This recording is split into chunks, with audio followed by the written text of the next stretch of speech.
Phil Rucker. Hi, Phil. How are you? Caitlin. We've got the All-Stars. A lot of All-Stars today. You too. You too. That's good. Well, that's fine. Thank you very much. In the past 4 months, we've added 10.6 million jobs, including 643 manufacturing jobs and 658,000 construction jobs. It's far beyond expectations. We've experienced the smallest contraction of any Western nation, meaning we've been affected less than any other nation, Western nation, and probably almost, I think you can put us in, I just saw some numbers, I think you can put us into just about any category anywhere. And the fastest recovery by far, and that's anywhere. Nobody's recovered like we're recovering. If we followed Joe Biden's strategy, we'd shut down the entire country after just having set records on growth. And we also did have tremendous retail growth, as you probably noticed.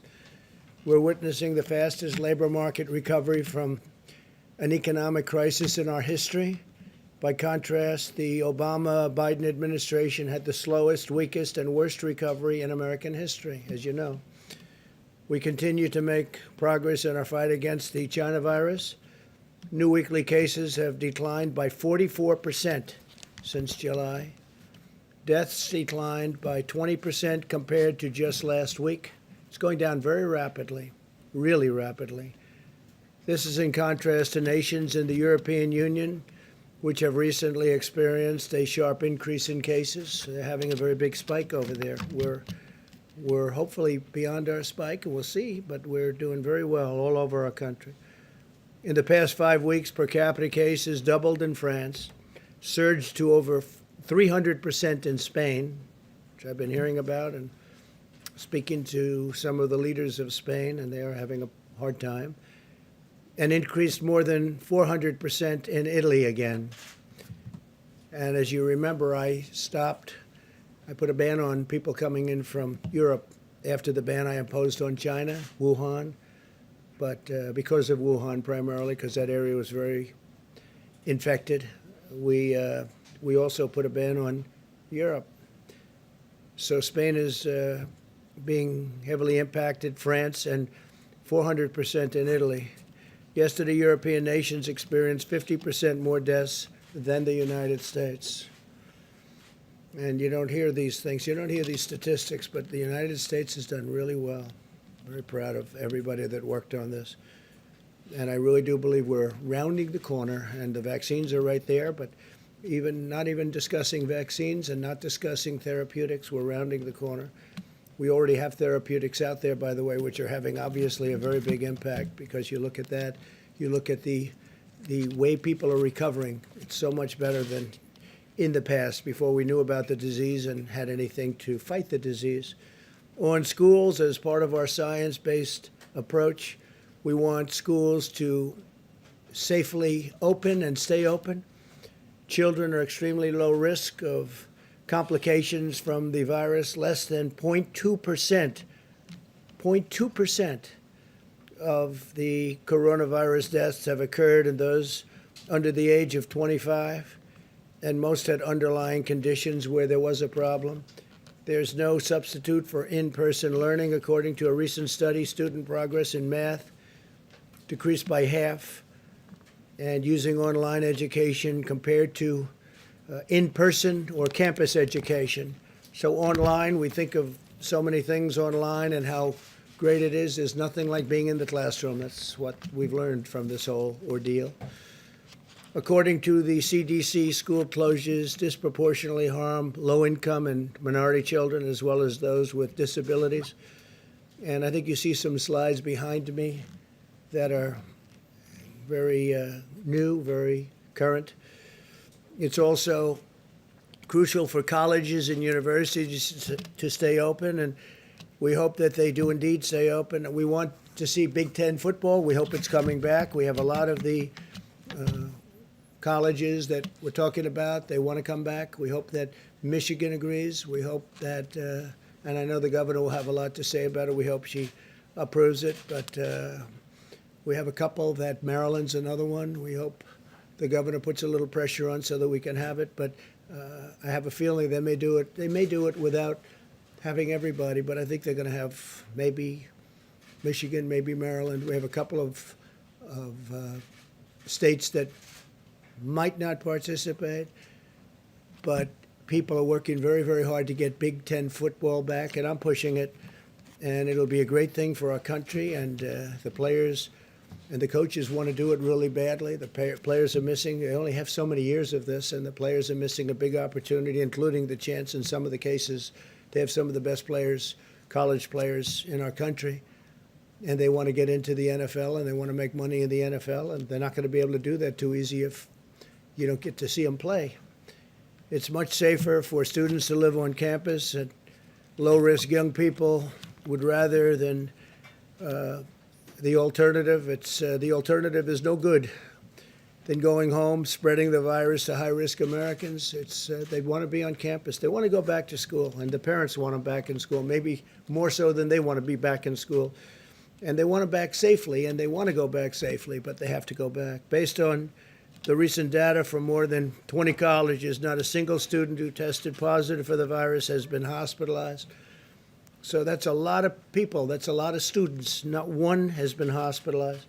As we continue to follow the science-based approach to protect our people and vanquish the virus, Joe Biden continues to use the pandemic for political gain. Every time I see him, he starts talking about the pandemic. He's reading it off a teleprompter. I'm not allowed to use a teleprompter. Why is that, Phil? They ask questions, and he starts reading the teleprompter. He says, move the teleprompter a little bit closer, please. I don't know. I think if I did that, I'd be in big trouble. I think that would be the story of the year. When I took early action in January to ban the travel and all travel to and from China, the Democrats and Biden in particular called it xenophobic. You remember that? Joe was willing to sacrifice American lives to placate the radical left, open border extremists, and we saved tens of thousands of lives, probably hundreds of thousands of lives, and we saved millions of lives by doing the closing and now the opening the way we did it. Joe's decision to publicly attack the China ban proved he lacks the character or intelligence or instinct to do what is right. Now, Biden's launched a public campaign against the vaccine, which is so bad because we have some vaccines coming that are incredible. Scott was telling me about some of the things that are happening, and it's very exciting, Scott. Thank you for being here. But you don't want to have anything having to do with, for political purposes, being an anti-vaxxer. You don't want to be talking about the vaccines in a negative way, especially when you see the statistics that we're starting to see. They're incredible, actually. Biden's perfectly happy to endanger the lives of other people by doing something that he thinks is going to help him politically because his polls are getting very bad. They're getting very shaky. This was an election that was going to be very easy, very quick, and then the China virus came in, and I had to go back to work politically. Unfortunately, I had to devote more time politically than the other things we do, which are very important for our country. But I had to go back to work, and it looks like we're going up very rapidly, more rapidly than the media wants to admit. And Biden's had to go out. He's gotten out of his basement, and he's working. Let's see what happens. But we got to talk about how great these vaccines are, if in fact they're great. And I think you're going to see numbers that are going to be very, very impressive. The approach to the virus is a very unscientific blanket lockdown by the Democrats. That's what they're talking about, which takes all of these incredible statistics, records, and it throws them out the window. Now, they did say it would be based on the recommendation of the experts, but, you know, whether expert or not, we're not doing any more shutdowns. We did the shutdown, and now we're doing the opening, and there won't be any more shutdowns. There could be a little section, a small section, we have a breakout, but we're not talking about shutdowns like they were talking about, depending on experts. We're not going to be doing that. The swine flu was a disaster. You remember when, not nearly as deadly, not the same world, but when Joe Biden was vice president, his failed approach to the swine flu was disastrous. He called it N1H1. It's actually H1N1. You know, you remember the H comes before the N, so it's sort of easy to remember, right? But Joe always calls it the opposite way. But call it the swine flu. It was disastrous. And his own chief of staff said that when Biden helped manage the swine flu in 2009, they, quote, did everything possible wrong. And 60 million Americans got H1N1 in that period of time. This is a quote from his chief of staff. And it's just purely a fortuity that this isn't one of the great mass casualties events. It had nothing to do with us doing anything right because we did everything wrong. It was a disaster. It was a disaster. And now he's telling us how to manage. He can't manage himself. 270,000 Americans were hospitalized during this attack. The outbreak was so rampant that the Obama administration told states to stop testing. We don't want any tests because they don't want to show all of the things that tests show. By the way, we're setting a record on testing. Our testing is at a level that nobody's ever seen before. We're substantially greater than the second country, which is India, by the way, which has 1.5 billion people, but we're 50 million tests ahead, 50 million ahead.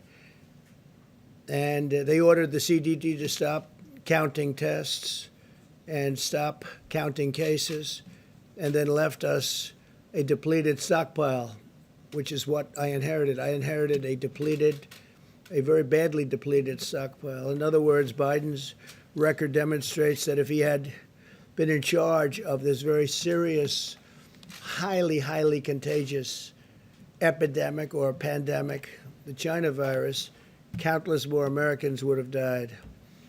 And if we didn't do what we did, and I say it all the time now because the media likes to belittle what we've done has been incredible. Now you can look at Europe and you can look at other places and you can start comparing. Biden is weak on China. Yesterday it was revealed that a fund partly owned by Joe Biden's son Hunter facilitated the sale of a Michigan auto parts producer to a leading Chinese military defense contractor. You don't want to write about that, do you? Biden spent his entire career selling Michigan jobs to China.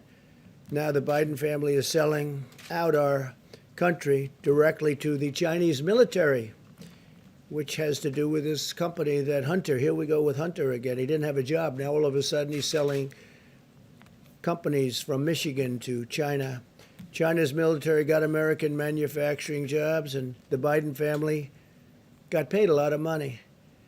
And I say it, if Joe Biden ever got elected, China will own America. They will own America. Finally, I can announce with great pride that Secretary of State Mike Pompeo will be departing this evening on a historic trip to Doha. That's Qatar, for the beginning of intra-Afghan peace negotiations. We've been negotiating with them for quite some time, getting along with them. Moved a lot of soldiers out. I got a report this morning that there's been nobody killed in Afghanistan since early February. It's a long time. There's been no deaths, no problems. And a lot of progress is being made in Afghanistan, but we'll be down to 4,000 soldiers in a very short period of time. Likewise, Iraq will be down to about 2,000 soldiers in a very short period of time. And in Syria, for the most part, we're out, other than we kept the oil.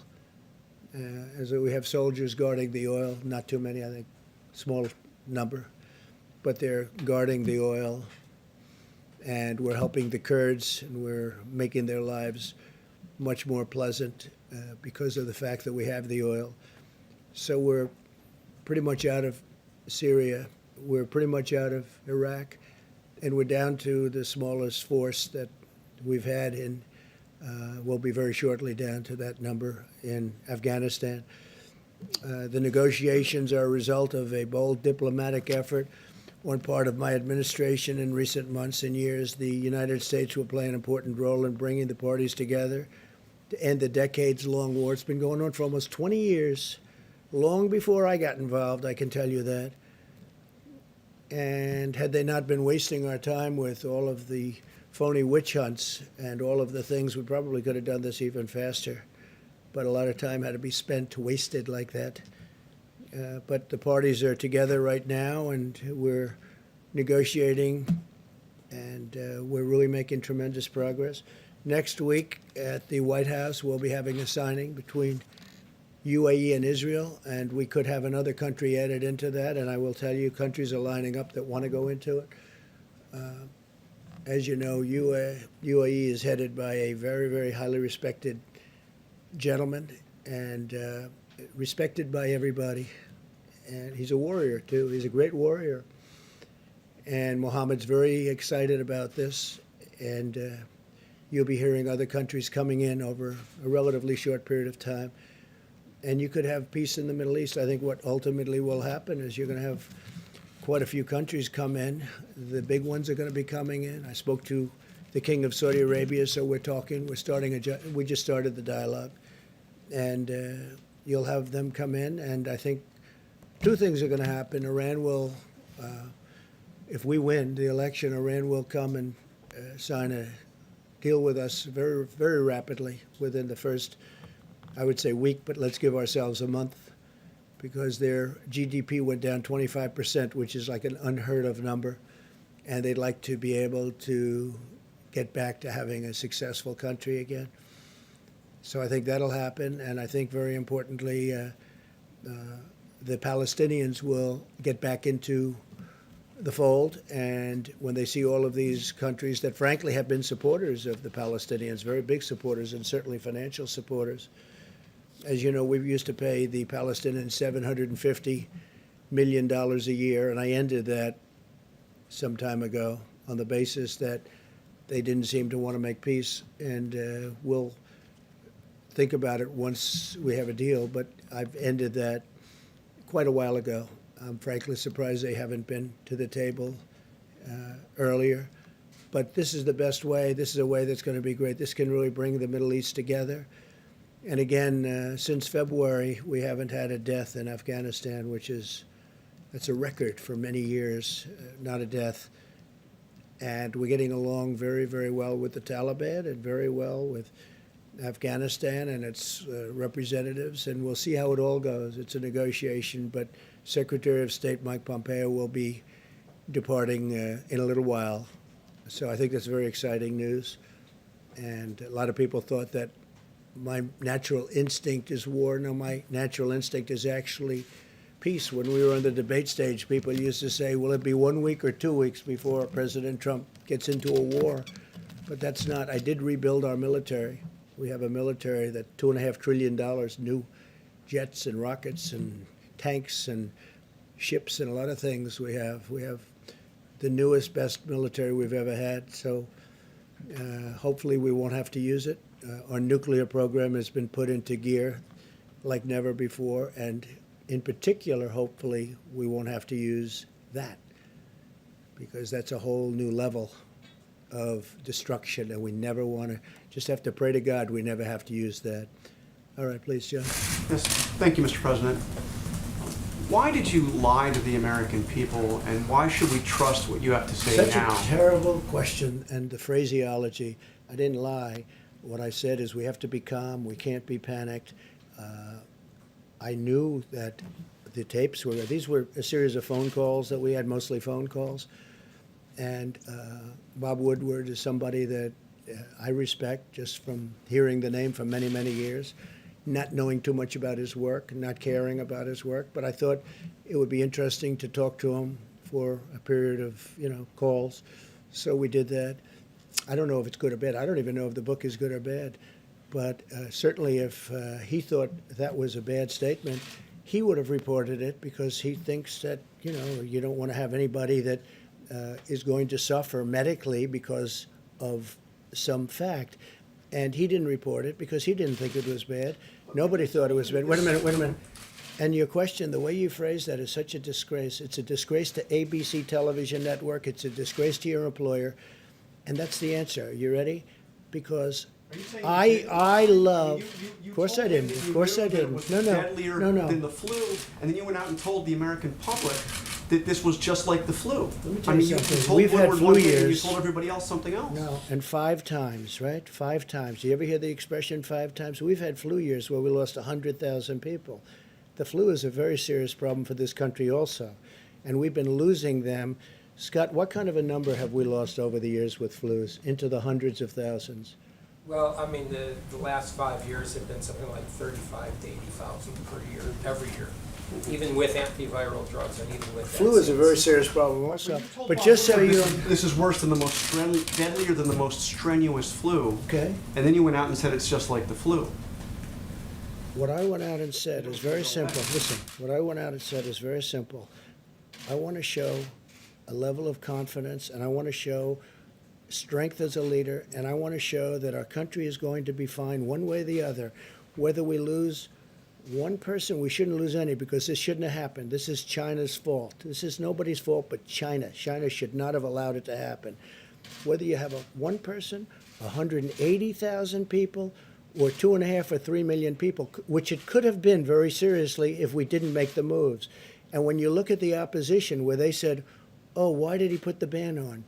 Dr. Fauci said we saved hundreds of thousands of lives by putting the ban on China and then ultimately putting the ban on Europe. There was no lie here.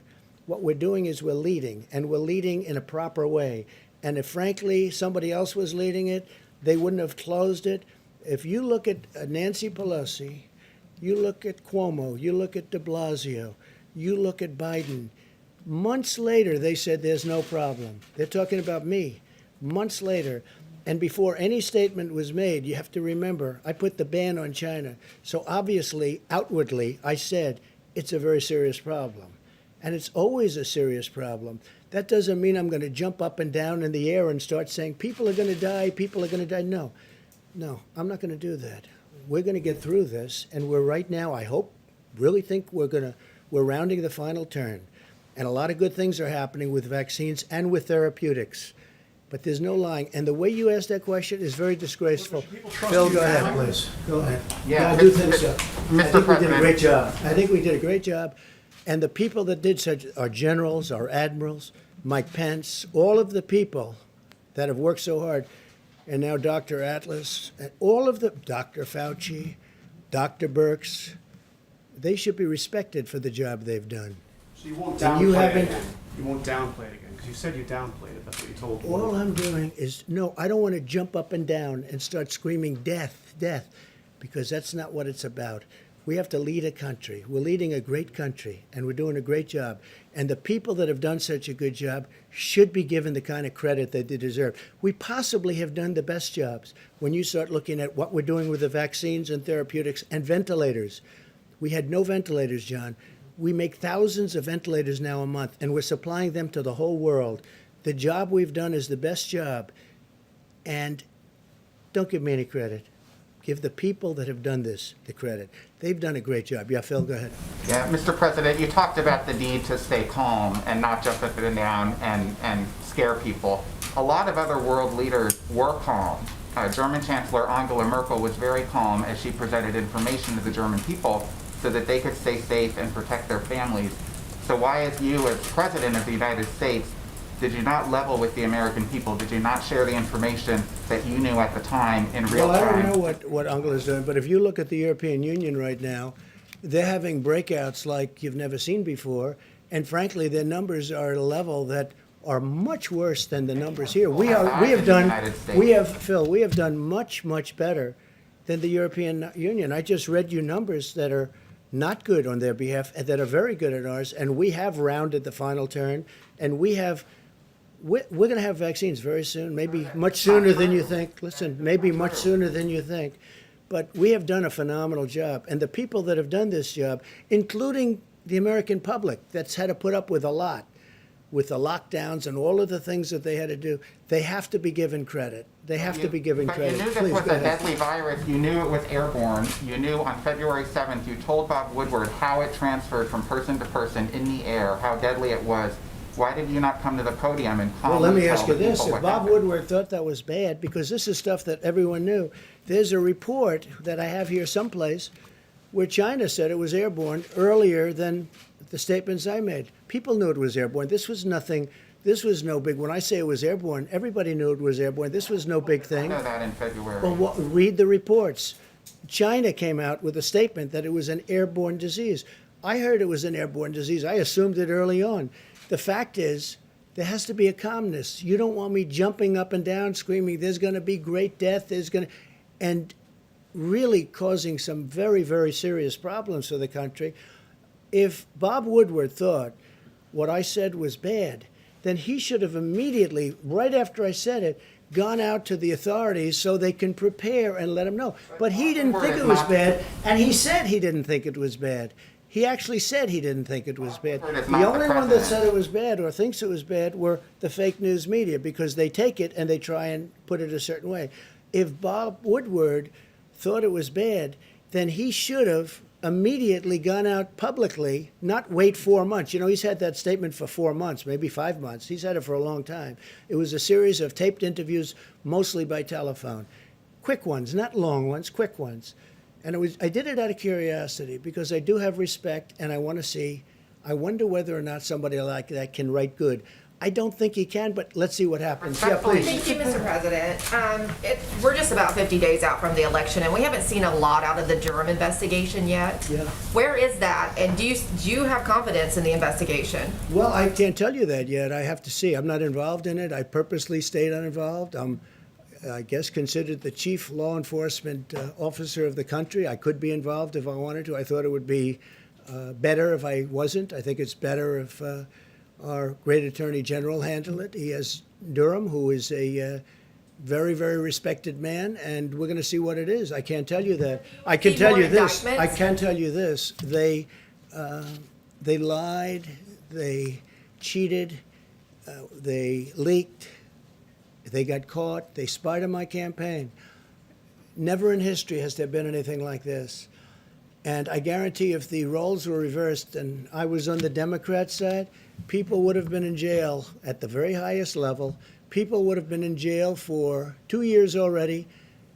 Nothing like this has ever happened. And the term would be for many, many years because it's treason, and other words can be used also. So you think there should be more indictments as a part of this Well, I investigation? think just on what I read in your wonderful papers, I think, and see what, just looking at the media, not even what I know. I think Comey is a disgrace to our country.